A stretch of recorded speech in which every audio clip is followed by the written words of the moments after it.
Hello, and welcome to the Joyful Bookshelf, where books are fun. Subscribe for new books read aloud every week. Georgia in Hawaii by Amy Novesky, illustrated by Yuyi Morales. After 5 days at sea, Georgia Okeeffe arrived on a green island in the middle of the Pacific Ocean. She was greeted with silver coins and leis of plumeria, wild ginger, and crownflower. Aloha, Georgia! It was February 1939, and the Hawaiian Pineapple Company had invited the famous artist to tour Hawaii.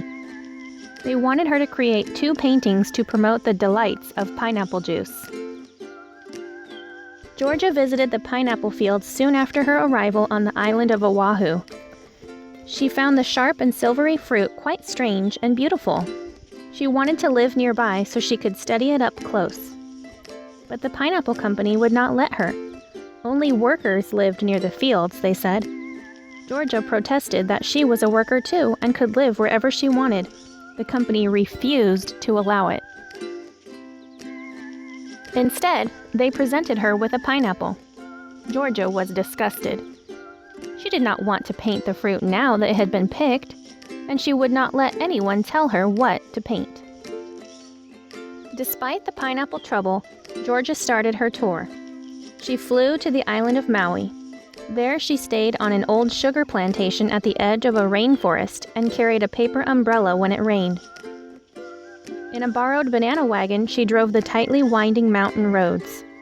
Georgia went where she wanted, when she wanted. And Georgia painted.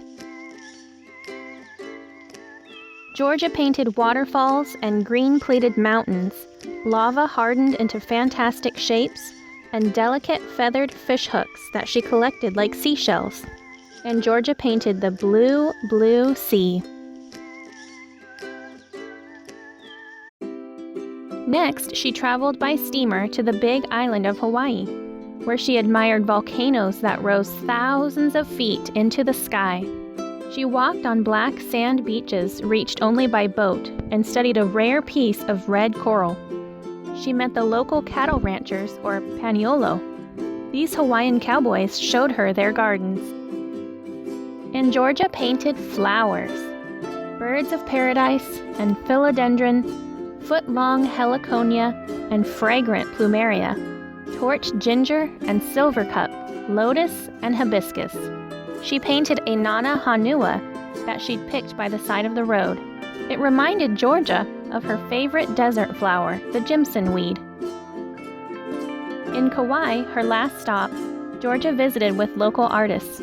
She stayed at the seaside home of a former Hawaiian queen near Kaloa, a small mill town surrounded by fields of wild sugarcane. Soon, she was used to the scent of burning sugar in the air. Georgia was even starting to look like an island girl. But too soon, Georgia's Hawaiian tour was over. It was now April and time for her to return home. From the deck of an elegant ocean liner, Georgia watched the green islands grow smaller and smaller until it was just her and the sea and the sky.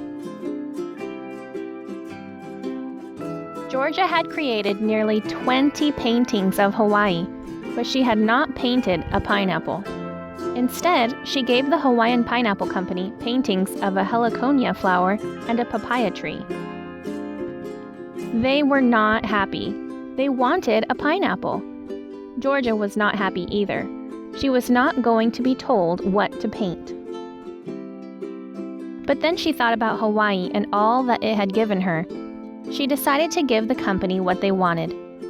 36 hours later, a Hawaiian pineapple arrived at Georgia's penthouse in New York City, though Georgia didn't need it. When she closed her eyes, she could still see Hawaii and its sharp and beautiful fruit.